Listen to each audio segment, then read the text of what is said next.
İjtimoiy xodim bu fidoyi insonlar kasbi deb bilaman.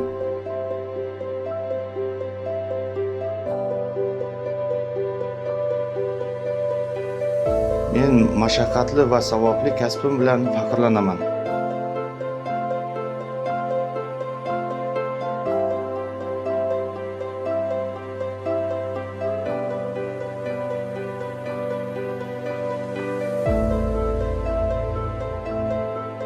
İnsanlar dardiga hamdard bo'lib, yordam berishga harakat qilaman.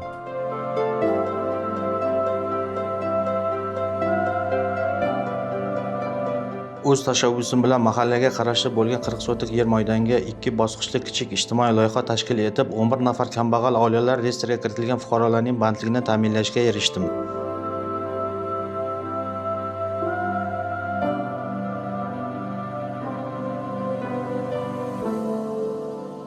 Ijtimoiy xizmat va yordamlar to'g'risida aholi xabardorligini oshirish orqali xizmat va yordamlarni ko'rsatilishini tashkil etaman.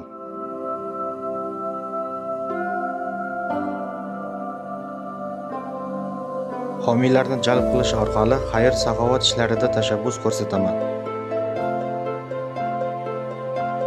Case management asosida baholashlar o'tkazib, shaxs va oilalarning ehtiyojlarini, kuchli tomonlarini aniqlab yordamlar ko'rsataman.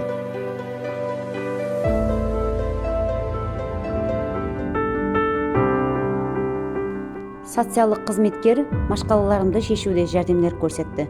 Men undan cheksiz minnatdorman.